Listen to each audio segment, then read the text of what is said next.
This here is the Sharon of Cielo. She keeping me company now here at the gallery.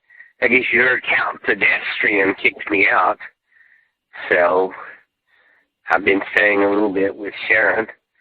We have lots of plans, once I get all this art off the ground. Well, you seem like a very nice young lady. I've seen you with some motorcycle gang guy. You should stay away from him. You should stick with my son Blatson. He's a much, much better choice. He'll go much further in life, Sharon. I've seen pictures of you. I understand you're a fashion model.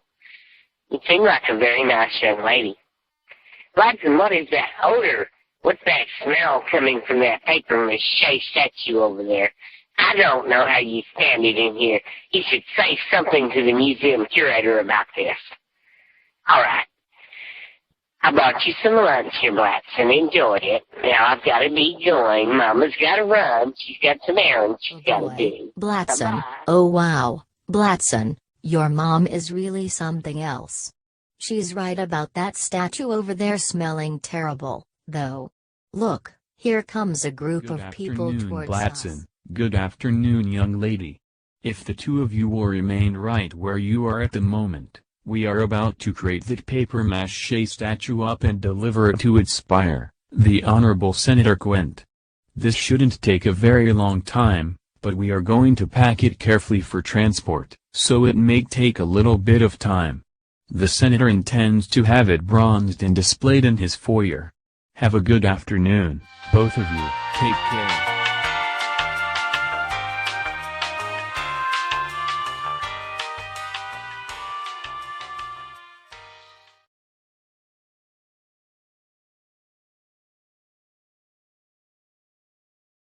CRZY presents a tribute to the late, great Vincent Vincini, founder of Vincini Cosmetics.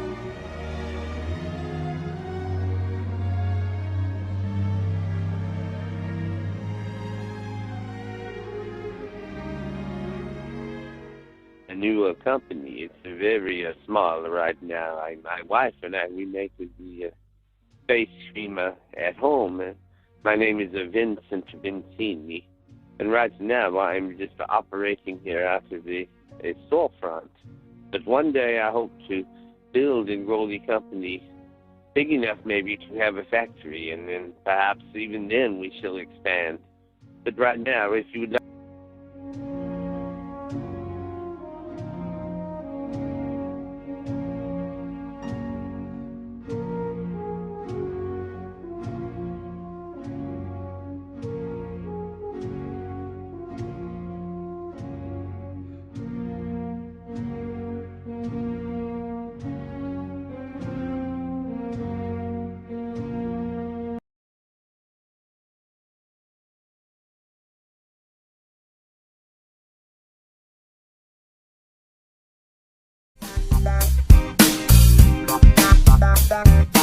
Little Judy.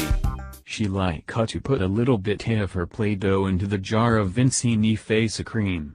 And sometime she like to put a little bit of sand, off into the jar of Vincini face cream She always like to add something to the face.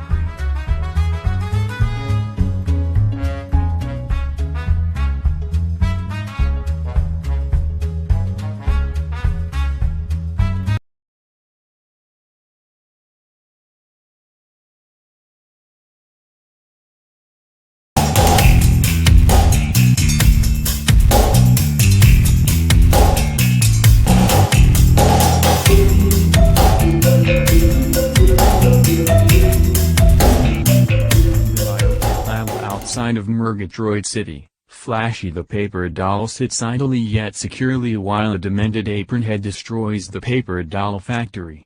And as she sits, alone with her thoughts, she begins to wonder about her abstract nature, including the fact that she does not possess any facial features, and she wonders to herself what it might be like to have a face. I was created without a face. Where there should be a face, there is nothing but a blank space. I am a girl without a face. I am not even a member of the human race. Although I can see, I have no eyes. Quite frankly, that comes as no surprise. I don't have ears yet I can hear. It's all becoming very clear. I do not even have a nose. I could draw or paint one on, I suppose. Will I spend my whole life as an abstract creature? Or will I one day somehow obtain some facial features? Dr. MERGATROID, why did you make me like this? A great big blank is this little miss. But it's nice to sit and think that someday I might get a face somehow, somewhere.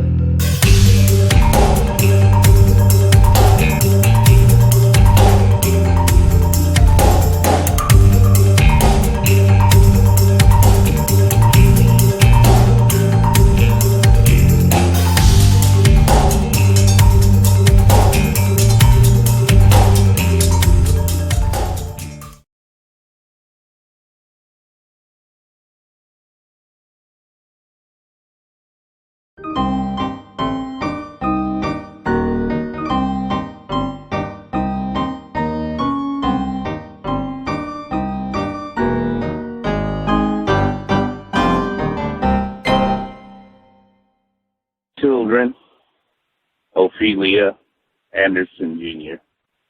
As you know, your father loves you very, very much, but as a senator, it's necessary for me to be away for long periods of time. And your mom, your mother, my wife, your senator's wife must accompany me, plus she has many of her own endeavors which take her away from the home.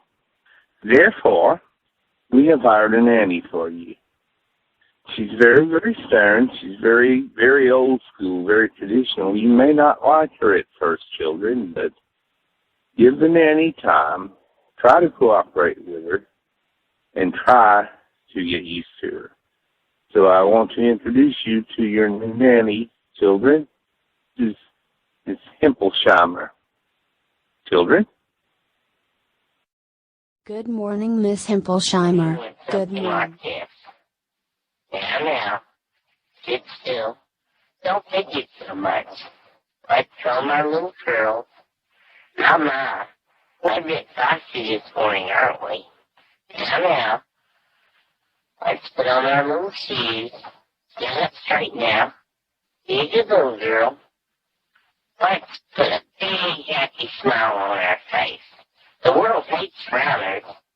Be still. Hold still.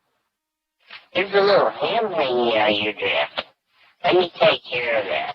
Now, don't twist and turn so much. Stand still.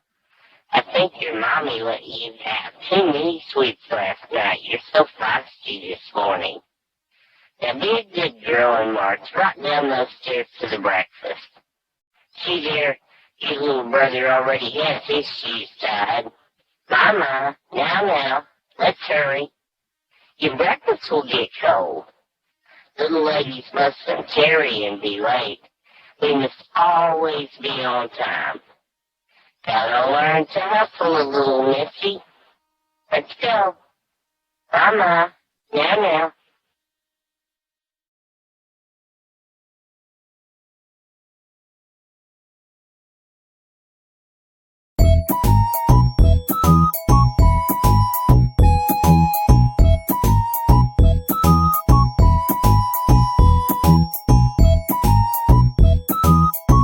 Modern philosophical fable, Beetle and Snail. By Rich Vernada. One day a beetle with a missing leg walked up to a snail. "I wish I was sentient," said the beetle. With Aesopian wisdom the snail replied, "Your very ability to ponder that question may make you sentient." The beetle responded, "Most of my life has been spent crawling around Blazing Donkey's patio and hoping some big human doesn't stamp on me." The snail answered, "See there, you just expressed hope, fear. Those are two advanced emotions that humans think only they have." The beetle nodded.